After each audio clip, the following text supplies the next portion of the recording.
Chapter 9. Faith at the Edge of Disgrace. Mary enters the story without power. She is not a queen. She is not a prophet. She is not protected by status, wealth, or certainty. She is young. She is poor. She lives in obscurity.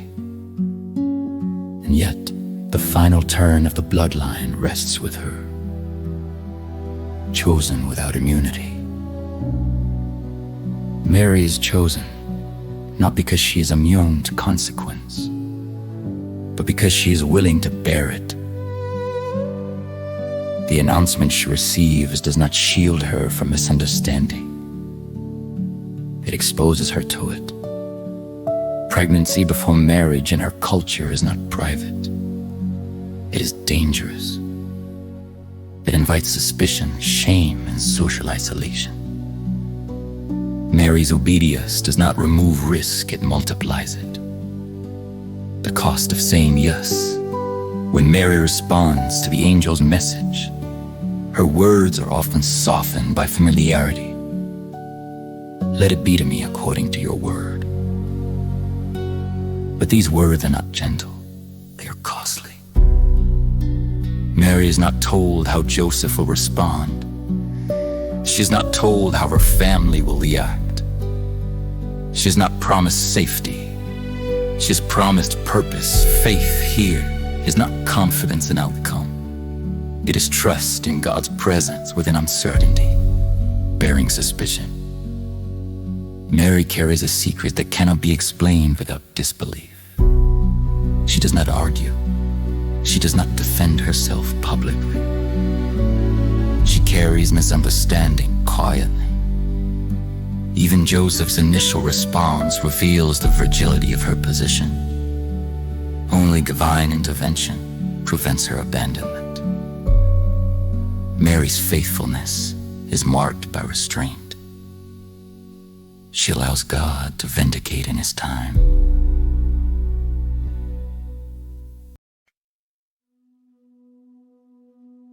A body that bears redemption. For the first time in the genealogy, the bloodline does not advance through inheritance. It advances through incarnation. Mary's body becomes the meeting place between promise and fulfillment.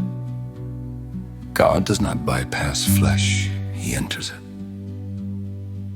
This makes Mary's role profound and vulnerable. She is not merely a vessel. She is a participant. Her consent matters. Her courage matters. Grace that enters the womb. The genealogy culminates not in power, but in dependence. God becomes small, dependent, hidden. The Messiah enters history not through conquest, but through gestation. Grace does not arrive as interruption alone. It arrives as presence. Mary's obedience allows grace to take on flesh. While Mary completes the pattern, Mary gathers every thread that came before her. Like Tamar, she risked public shame. Like Rahab, she trusts God against visible evidence.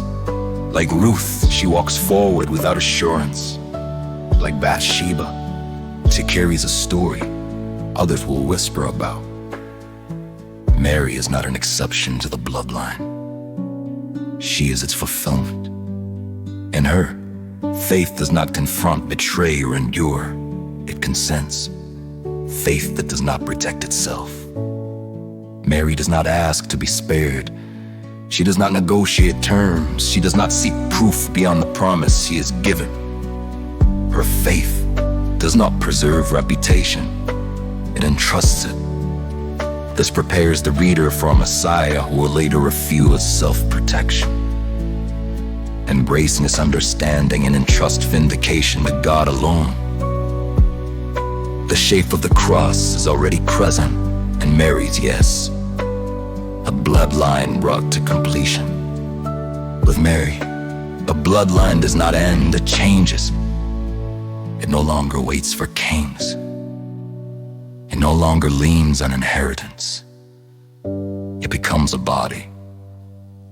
A Messiah enters the story, not as an heir alone, but as a son. And the genealogy, having carried judgment, outsiders, failure, and faith, now carries God himself into history. Looking ahead, only one chapter remains. The bloodline has been traced. The shadows have been named. Now we must ask what it means that Jesus carries all of it within himself. The cross does not arrive unexpectedly. It arrives as the only fitting conclusion